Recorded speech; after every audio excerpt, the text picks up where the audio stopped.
Are you looking for a survival game that is a cross of Myst Survival, Sons of the Forest, and Escape from Tarkov all in one game? Well, this might be the one for you. This is DreadZone, a survival game set in a deadly quarantine zone, having you scavenge for resources, crafting tools, building shelter, and surviving against dangerous animals, zombies, mutants, and even other survivors. Explore the zone where desperation drives everyone to do whatever it takes to survive. This is developed by eShed and it will be coming soon to early access. We don't have a release date yet, but it's tagged as a single player online co-op game. You'll be able to use controller, which I love controller support on a shooty game. I can't do mouse and keyboard with FPSs. I'm just not quick enough. Controller makes it so much easier. Now, the game is set in the year 2030, and humanity is on the brink of collapse as a devastating virus has swept across the globe, transforming infected into horrifying mutants and leaving society in ruins. Containing the outbreak, governments have created thousands of isolated zones, such as quarantined wastelands, where the infected are sent to live out their final days. And it seems like you're going to be in there. You are one of the infected, sent to a remote, desolate zone filled with abandoned factories, crumbling houses, underground hideouts, and wild, untamed terrain. Survival is your only option, supplies are scarce, danger lurks around every corner, and the virus is taking hold of you slowly. Now, one thing I have with there's a massive hole in the plotline. So, judging by the trailer, as we've seen, there is an absolute monumental amount of weapons and ammunition. But then, if everything's scarce, then how have we got all of that stuff? It feels like a strange mix of FPS and survival in sort of one, which is a bit weird, I think. But could work out quite well. You know, if you're just running around finding loot absolutely everywhere, then it does make it more of just a shooty game than surviving. But then having that sort of arcadey experience where you can just dominate everything, like in games like Night of the Dead, can sometimes be quite fun when you get to that certain late game. But the main parts of this are going to have you gathering, hunting for resources, hunting wildlife, and scavenging abandoned ruins. You'll also be able to trade with survivors and complete missions. You'll be able to construct shelters that will protect you from elements and hostile threats, such as wolves and bears. You'll be able to craft weapons, tools, and essential supplies, smelting ore, cooking food, and preparing for the dangers ahead to stay alive in the quarantine zone. But exploring the zone is going to be quite pivotal, and finding the heart of the quarantine zone, where it's really dangerous, is going to be tough. But there are going to be the best rewards. You're going to have to take a lot of risk on if you do want to find some of that better gear. There's going to be danger at every corner, but there'll be abandoned bunkers, destroyed factories and abandoned houses, and many other areas across the world that has been left behind.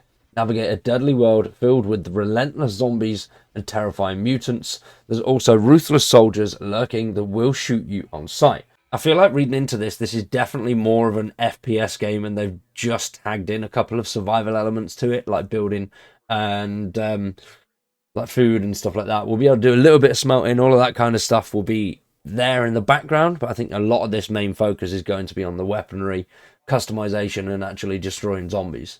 Now, the Steam's page is relatively new, so there's not much on there other than the developer, what's coming, and it's coming to early access. They do say they want to gather valuable player feedback that will help us improve the game post-launch. We aim to address many areas which may be lacking, fix any bugs, and enhance the experience by adding more content and smoothing out gameplay before full release. They don't have a full release window. They do think it's going to be roughly 3 to 6 months, depending on what content they add and what feedback that they get. The full version is planned, not really planned to differ too much. There's going to be final zombies in different areas, but I think it's going to be something that they're going to build out, get everything ready, if people like it, and then they'll move on to another project. They may add little bits after. They don't plan to price DreadZone differently after the early access release, which is quite good. A lot of companies do switch up the price and add an extra 10-15 quid on. Now, they also added a new trailer. There's only one trailer and a load of screenshots. I'll play the screenshots a little bit later, but let's have a little bit of a look at the trailer. There is a lot of nasty stuff with loads of cool guns. So, let's check this out. Again, a super virus, deadlier than every outbreak in history. Scientists sought a cure, but instead they evolved the virus. World leaders, in their final effort, sent the infected to doomed isolated zones.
Now, I absolutely love that trailer. That was brilliant. But I really think this is an FPS game that just is going to be chucking a few survival elements in there. The gameplay was pretty much purely FPS. I think there was about 10 seconds of survival elements in that trailer. This is going to be for people that just want to blow shit up, I think. Now, the team do say that your path is a choice. Survival will be a choice. Some can focus on living out their remaining days in peace, prioritizing basic needs and safety, or you can align yourself with the last remaining scientists and try to work on a cure. Or you could completely embrace the infection that you're having and then join mutant hordes to wage war against oppressive government forces.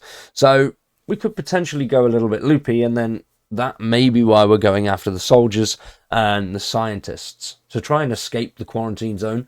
Could be quite cool there, but the description says that this is going to be filled with violence and gore.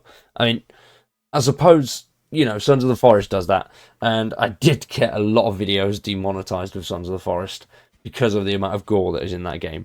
But I think that is what makes it a really unique survival game. You do have to genuinely dismember bodies because you are desperate for the resources that they have, and then you can eat people. I think one of the main ones I got demonetized on was I skinned someone, ate them, and then placed the rest of their body parts on a spike and left them there. So, yeah, Sons of the Forest was a brutal game, but it was loads of fun. So that is everything we have so far on DreadZone. If that sounds good, subscribe to the channel and stick around for much more. I've got this on my wish list. I'll post the Steam page in the description down below as well, because I do like the look of this. It is going to be something fun, just blowing shit up, destroying zombies. Sort of what like Night of the Dead is towards the end of the game, where you've got everything ready and you don't really need to do too much. So quite excited for that. Let me know what you guys think down in the comments below. If you want to see more DreadZone or other survival games that are out there at the moment, let me know what you think. For now, I've been Wyatt, you've been awesome. Thanks for watching, and we'll see you in the next one.